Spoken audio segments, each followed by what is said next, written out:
उद्या महाराष्ट्राच्या राजकारणातला एक ऐतिहासिक दिवस आहे. मराठी माणसाच्या जीवनातला एक ऐतिहासिक आणि आनंदी दिवस आहे. एक तर मराठी विजय दिवस म्हणून आहेच,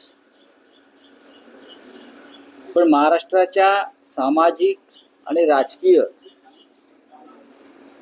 वातावरणामध्ये नवे बदल घडवणारा दिवस आहे. उद्या वरळीतल्या डोम सभागृहामध्ये जो विजय जल्लोष कार्यक्रम होतोय,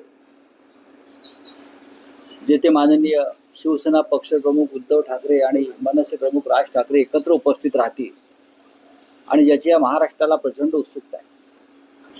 लोक राज्याच्या कानाकोपऱ्यातून यायला निघाले आहेत.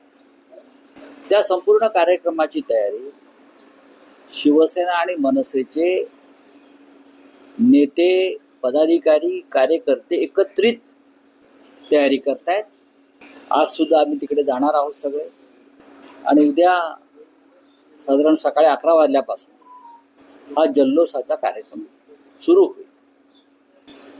मी असं म्हणतो की ऐतिहासिक कार्यक्रम आहे. खूप दिवसांनी एक भाषा म्हणून, एक संस्कृती म्हणून मराठी भाषेला विजयाचा दिवस पाहता आला, तो मराठी माणसाच्या एकजुटीमुळे. आणि ही एकजूट शक्य झाली की उद्धव ठाकरे व राज ठाकरे यांच्या एकत्र येऊन हिंदी सक्तीच्या विरोधामध्ये जे आंदोलन झालं, त्याला एकत्र येऊन मराठीचा विजय त्यांनी मिळवून दिला. आणि अर्थात उद्या आपण पाहाल काय ठरलंय आणि काय ठरवलंय हे आता सांगण्यापेक्षा उद्या नक्कीच तुम्हाला पाहता येईल.